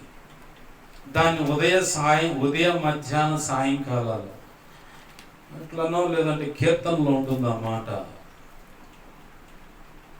కీర్తన గ్రంథంలో దావీదు మహారాజు భక్తి సాధన చేస్తాడు. 55వ కీర్తన 17వ వచనంలో, సాయంకాలమున ఉదయమున మధ్యాహ్నమున నేను ధ్యానించుచు మొరపెట్టుకొందును, ఆయన నా ప్రార్థన ఆలకించును. అంటే యూదులకు లెక్క ప్రకారము సాయంకాలమే దిన ప్రారంభం, ఆ తర్వాత నెక్స్ట్ డే ఉదయం, ఆ తర్వాత మధ్యాహ్నం. ఇలాగా మరి దావీదు మహారాజు గారు భక్తి సాధన చేశాడు. ఏలియా గారు కూడా సాయంకాల నైవేద్య సమయం వరకు వాళ్ళకి అవకాశం ఇచ్చాడంటే 5 గంటల సమయం. 3-4 కాడ నుంచి సాయంకాలం అంటారు 7 గంటల వరకు. ఈ సాయంకాలము 5 గంటల సమయం దాకా ఇచ్చాడు అవకాశం. వల్లగాల కత్తులతో కోసుకున్నారు. పిలవండిరా, నిద్రపోతుండే వాడు అంటాడు. తరువాత మీరు మీ దేవత పేరును బట్టి 18వ కీర్తన మొదటి రాజులు 18వ అధ్యాయము 24వ వచనం. తరువాత మీరు మీ దేవత పేరును బట్టి ప్రార్థన చేయండి, నేనైతే యెహోవా నామమును బట్టి ప్రార్థన చేయదును అన్నాడు. ఇక్కడ సవాల్ పెట్టాడు. ఇక అప్పుడు మొదలు పెట్టారు. ఆ మాట మంచిదని ప్రజలందరూ ప్రత్యుత్తరం ఇచ్చారు. అప్పుడు ఏలియా బయలు ప్రవక్తలను పిలిచి, మీరు అనేకులై ఉన్నారు కనుక మీరే మొదట ఒక ఎద్దును కోరుకొని సిద్ధము చేసి మీ దేవత పేరును బట్టి ప్రార్థన చేయుడి. అయితే మీరు అగ్ని ఏమియు క్రింద వేయవద్దని చెప్పగా వారు తమకు ఇయ్యబడిన ఎద్దును తీసుకొని సిద్ధము చేసి ఉదయం మొదలుకొని మధ్యాహ్నం వరకు బయలా మా ప్రార్థన విను అని బయలు పేరును బట్టి ప్రార్థన చేసిరు. కానీ ఈ యొక్క మాట అయినను ప్రత్యుత్తరం ఇచ్చేవాడు ఎవడను లేకపోగా వారు తాము చేసిన బలిపీఠం వద్ద గంతులు వేయు మొదలుపెట్టింది. మధ్యాహ్నము కాక ఏలియా, వాడు దేవుడై ఉన్నాడు, పెద్ద కేకలు వేయుడి, వాడు కేవలం ధ్యానము చేయుచున్నాడేమో, దూరం ఉన్నాడేమో, ప్రయాణము చేయుచున్నాడేమో, వాడు నిద్రపోతున్నాడేమో, మీరు ఒకవేళ లేపవలసి ఉన్నదేమో అని అపహాస్యము చేయగా వారు మరీ గట్టిగా కేకలు వేయుచు రక్తము కారునట్టుగా తమ మర్యాద చొప్పున కత్తులతోనూ శస్త్రములతోనూ తమ దేహములను కోసుకొనుచునుండిరి. ఈ ప్రకారం మధ్యాహ్నమైన తర్వాత అస్తమయ నైవేద్యము అర్పించు సమయం వరకు వారు ప్రకటనము చేయించు వచ్చిరి. గాని మాట అయిన ప్రత్యుత్తరం ఇచ్చువాడు ఎవరు లక్ష్యము చేసిన వాడు ఆయన లేకపోయాను. అప్పుడు మొదల్లో ఈయన వచ్చాడు ఇక లైన్లోకి. అప్పుడు దాకా పడిపోయిన యెహోవా బలిపీఠపు రాళ్ళు చల్లాచెదురు పడిపోయి ఉంటే వాటన్నిటిని దగ్గరకు తెచ్చుకొని చక్కగా పేర్చి బలిపీఠం కట్టి కందకం అంటే గుంత తవ్వించి బాగా లోతుగా గుంత తవ్వించి కట్టెలు పేర్చి నీళ్లు పోయిండి అన్నాడు. నీళ్లు పోసారు. పోయండి నీళ్ళని పోయిపించి ఆ నీళ్లు బలిపీఠమును పొర్లి పారెను. 35వ వచనం. మరియు అతడు కందకమును నీళ్లతో నింపారు. అస్తమయ నైవేద్యం సమర్పించు సమయమున ప్రవక్త ఏలియా దగ్గరకు వచ్చి ఇలాగూ ప్రార్థన చేశాను.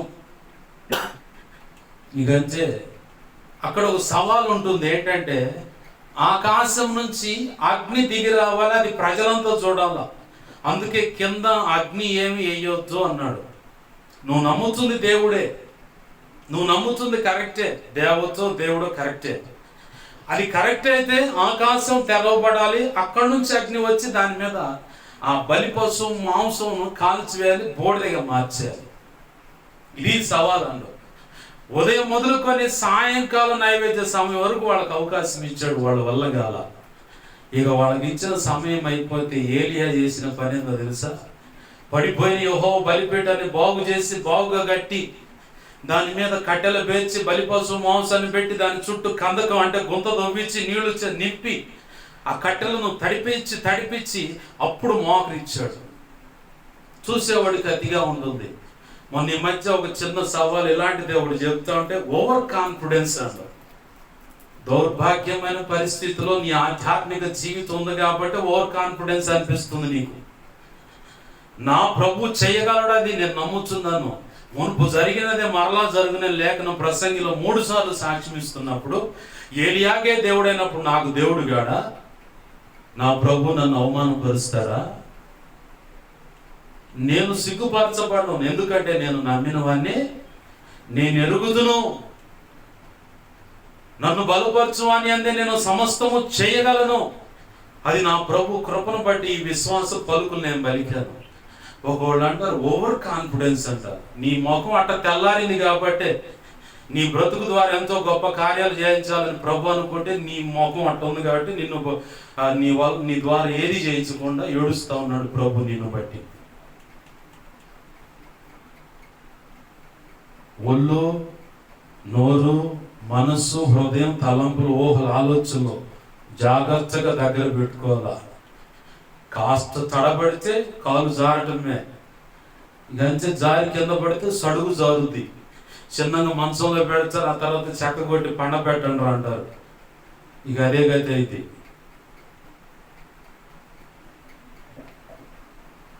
వీళ్ళకి ఇచ్చాడు అవకాశం, లేదు ప్రార్థించాడు. పళ్ళు అంటే ఆకాశం తెరవబడతాం. అక్కడి నుంచి అగ్ని దిగి వచ్చి ఆ బలి పశువు మీద ఆ బలిపశు మాంసం మీద, బలిపేట మీద అంతే వచ్చి పడ్డది. కట్టెలు మాంసం మొత్తం కాల్చివేయబడి బూడిదిగా మార్చబడ్డది. వించిందో తెలుసా?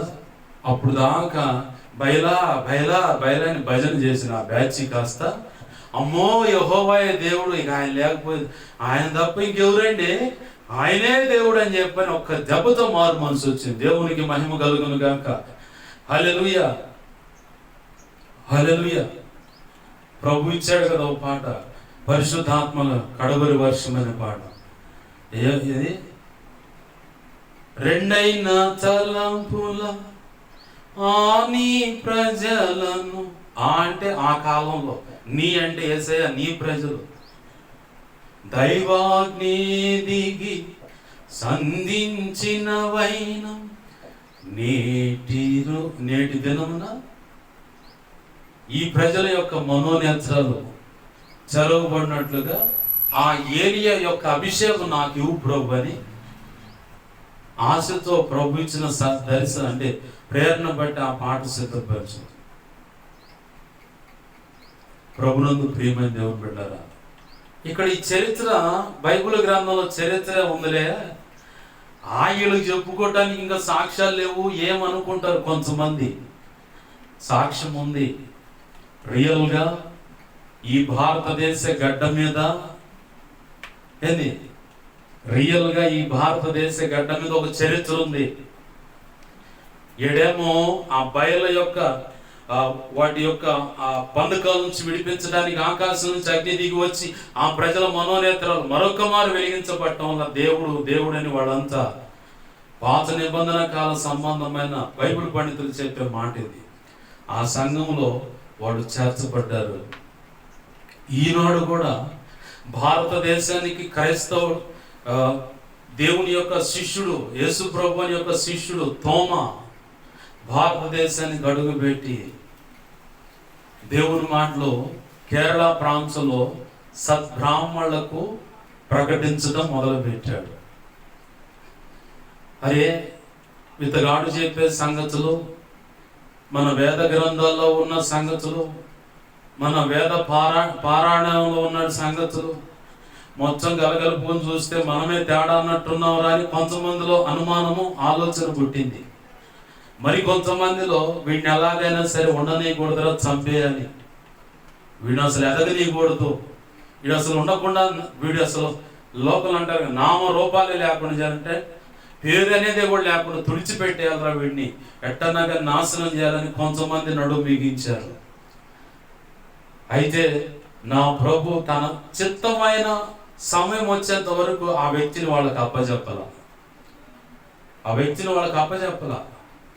అయితే ఈ లోపల ఒక కార్యం నా ప్రభు ఈ తోమా ద్వారా అక్కడ జరిగించాడు. ఏంటయ్యా అంటే, ఈ అనుమానము ఆలోచన కలిగిన బ్యాచ్ అంతా వచ్చారు. అయ్యా, మేము నమ్ముతున్న దేవుడు, మేము చూసుకుంటున్న వేదాలు మొత్తం చూస్తే నువ్వు చెప్పేది ఒకటే టాలీ అవుతుంది. అసలు ఈ దేవుడు ఎవరు ఏంటని చెప్పంటే తోమా గారు సువార్త అందించాడు, అయినా మేము నమ్మట్లేదు అన్నారు వాళ్ళు. సరే, నమ్మటానికి ఏం చేద్దాం అన్నారు. అక్కడ కూడా సేమ్ ఇలాంటి సవాలే కనపడదు. తోమా అన్నాడు, సరే మీరు నమ్మిన దేవి దేవతలు నేను గౌరవిస్తున్నాను, సముద్రం ఒడ్డుకు పోదాం. సముద్రం ఒడ్డున నీళ్లు నిలకడగా ఉండవు, ఎప్పటికప్పుడు అలా ఇటొచ్చి అటు అటొచ్చి ఇటు కొడతా ఉంటుంది. ఆ సముద్రం ఒడ్డుకు పోయి మీరు ఎటు కూడా సూర్య నమస్కారం చేస్తారు. ఆ సూర్య నమస్కార సమయం నుంచి సూర్య అస్తమయ సమయం ఇలానే సవాల్ ఇచ్చాడు. సముద్రంలోంచి మీరు గొప్పెళ్ళతో కాసి నీళ్లు తీస్తే అక్కడ గుంత పడాలి. సాధ్యమేనది? ఇసుక తీస్తే అక్కడ గుంత పడుద్ది, మట్టి తీస్తే అక్కడ గుంత పడుద్ది, సిమెంట్ బస్తాలో సిమెంట్ కొంచెం తీస్తే గుంత కనపడుద్ది, ధాన్యపు బస్తాలో కొంచెం బియ్యం తీస్తే అక్కడ గుంత కనపడుద్ది. సిమెంట్ మాలు కలిపిన కాడ నువ్వు అడుగు పెడితే గుంత కనపడుద్ది, పచ్చిగా ఉన్నప్పుడు అడుగు పెడితే. మరి నీళ్ల మీద గుంత ఎట్ట కనపడుద్ది? కనబడదు కదా, అసాధ్యమైన పని అది. అయితే తోమా అంటాడు, మీరు నమ్మిన దేవుడు దేవత నేను గౌరవిస్తాను, అయితే నా ఈ యొక్క సవాల్ను స్వీకరించండి.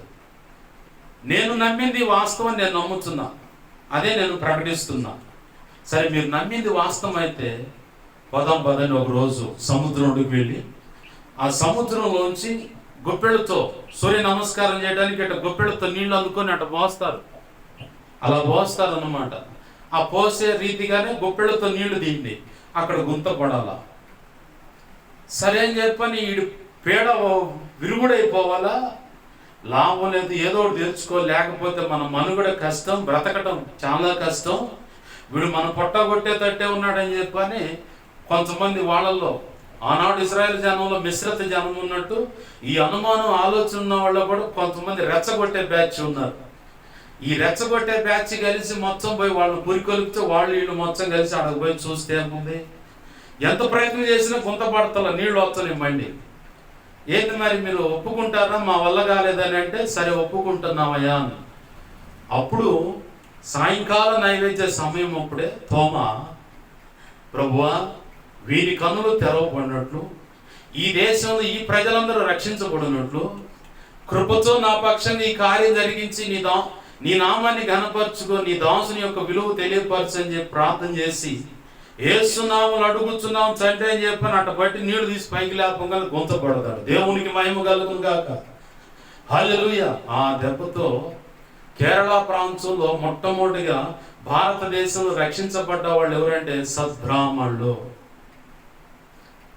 అర్చక పద్ధతుల్లో గుళ్ళల్లో పూజలు హోమాలు, ఆ దేవుడు ఎదుట భక్తులు తెచ్చిన ఆ నైవేద్యాలను అక్కడ పెట్టి మంత్రాలు వలిస్తూ చేసే అర్చక విద్య, అది చేసేవాళ్ళే మొదటిగా రక్షించబడ్డారు.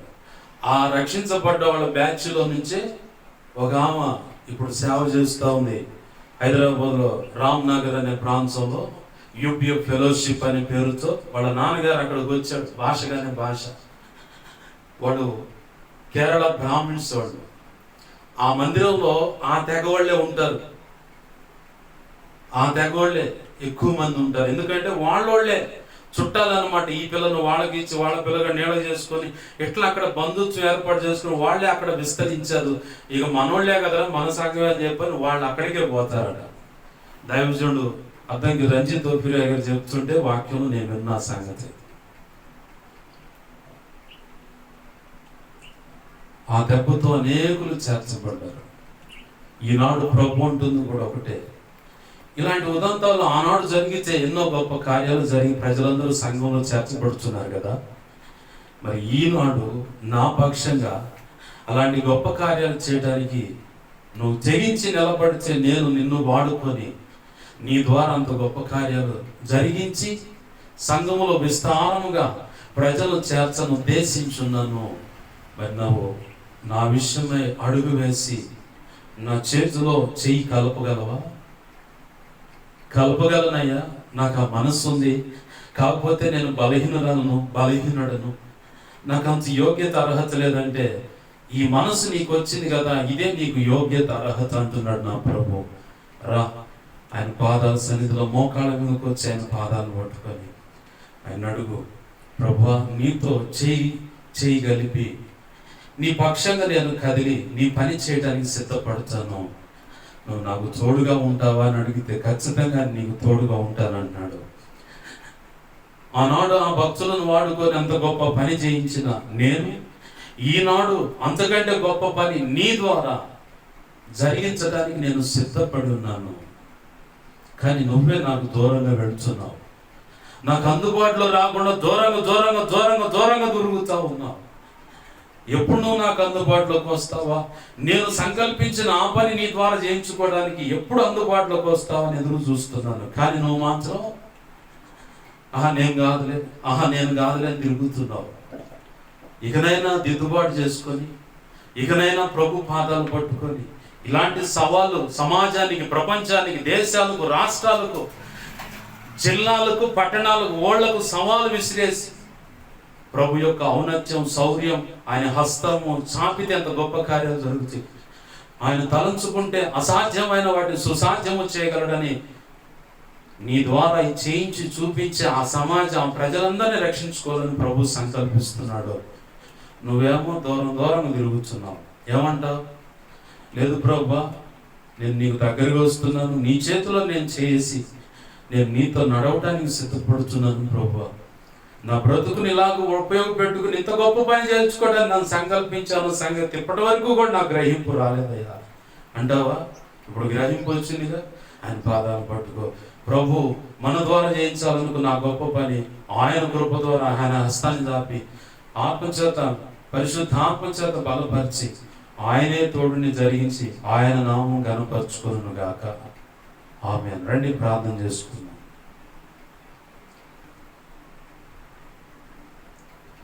ప్రభు పాదాలు పట్టుకొని అడుగుదాం.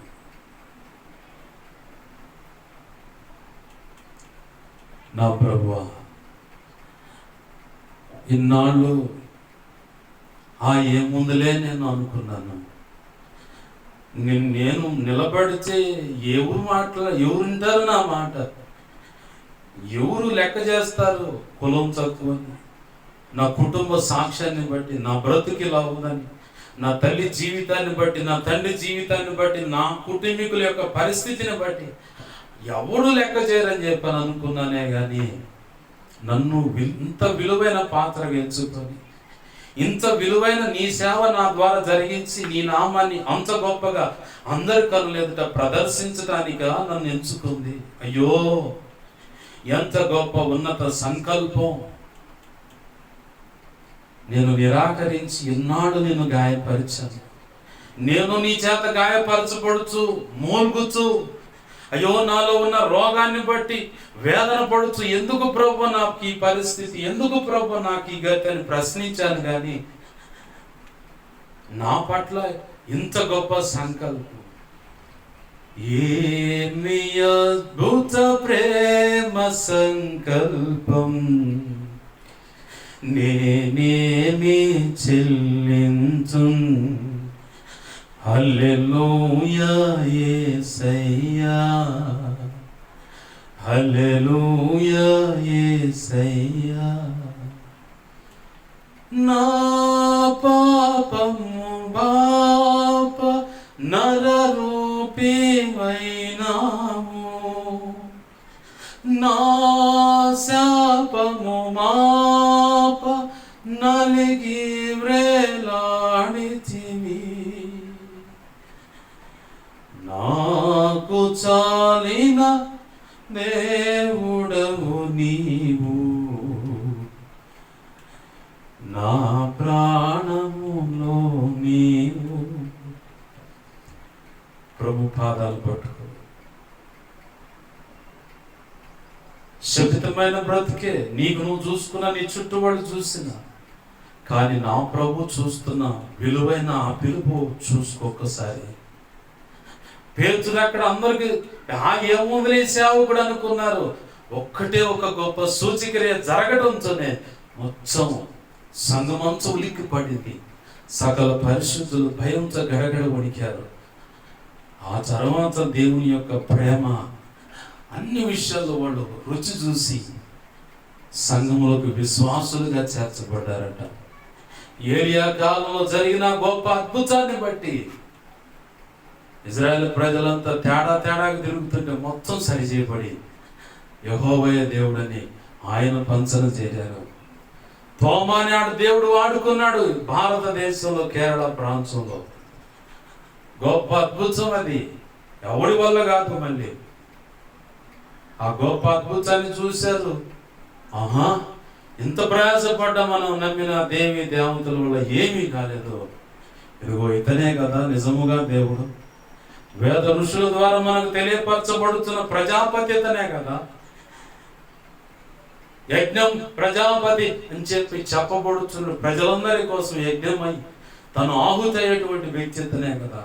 సర్వ పాప పరిహార రక్త ప్రోక్షణం అవశ్యం, తద రక్తం పరమాత్మైన పుణ్యదాన బలియాగమన్న ఈ శ్లోకము ఇదిగో ఇతని జీవితంలో నెరవేర్చినట్టు కనబడుతుంది కదా.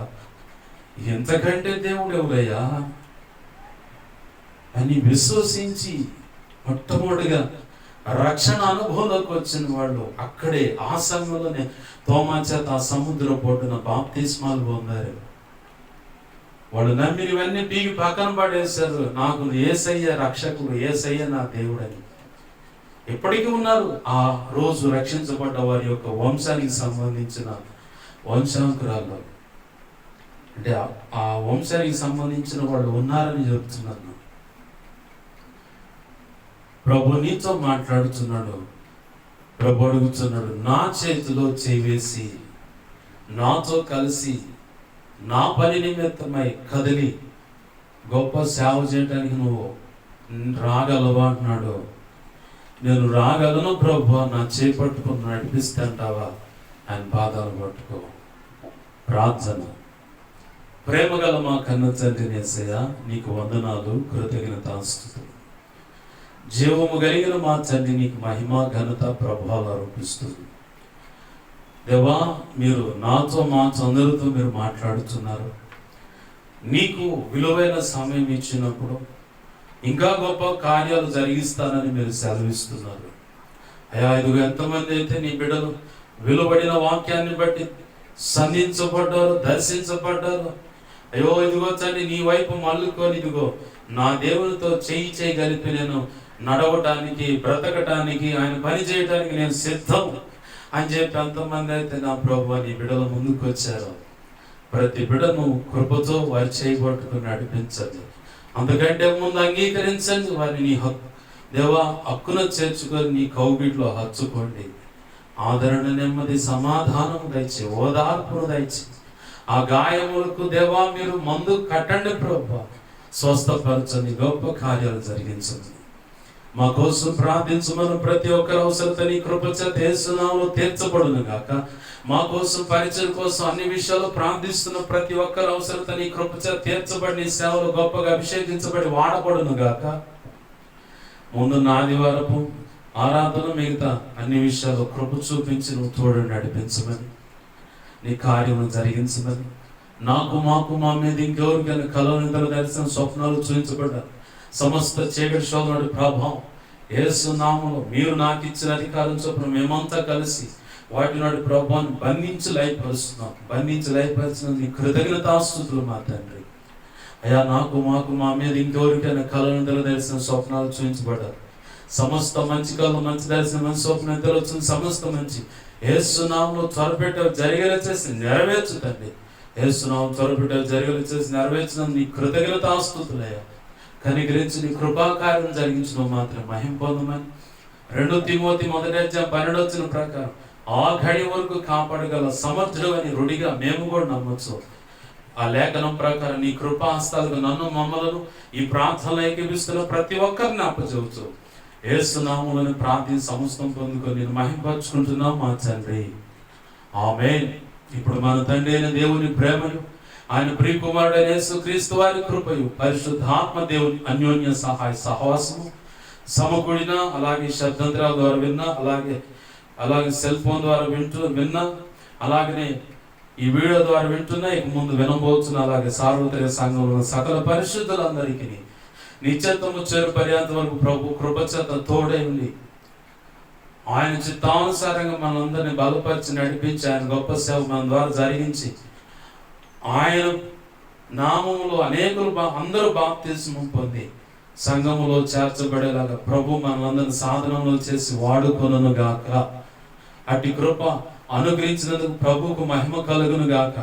అలాగ వాడుకుంటున్నందుకు ప్రభువుకే స్తుతి, ఘనత, మహిమ, ప్రభావాలు చెల్లును గాక. ఆమేన్. యేసు రక్తం నాకు ఇచ్చేది, ప్రభేసు రక్తం నాకు ఇచ్చేది, ప్రభేసు నామమున సంపూర్ణమైన విజయం కలుగును గాక. ఆమేన్. అపవాది వాడి దూతలు, చీకటి, అంధకార శక్తులు ఎంత ప్రమాదకరమైన మంత్ర ప్రయోగాలైనా వాటన్నిటికీ అనంతనాశనం, సర్వనాశనం, నిత్యనాశనం కలుగును గాక. ఆమేన్. యేసు రక్తమునకే జయము, జయము, జయము. అందరికీ వందనాలు. ప్రభు యొక్క కృప మీకు తోడై ఉండి తన చిత్తానుసారం నడిపించి ఆయన మాత్రమే మీ ద్వారా మహిమనందును గాక. ఆమేన్.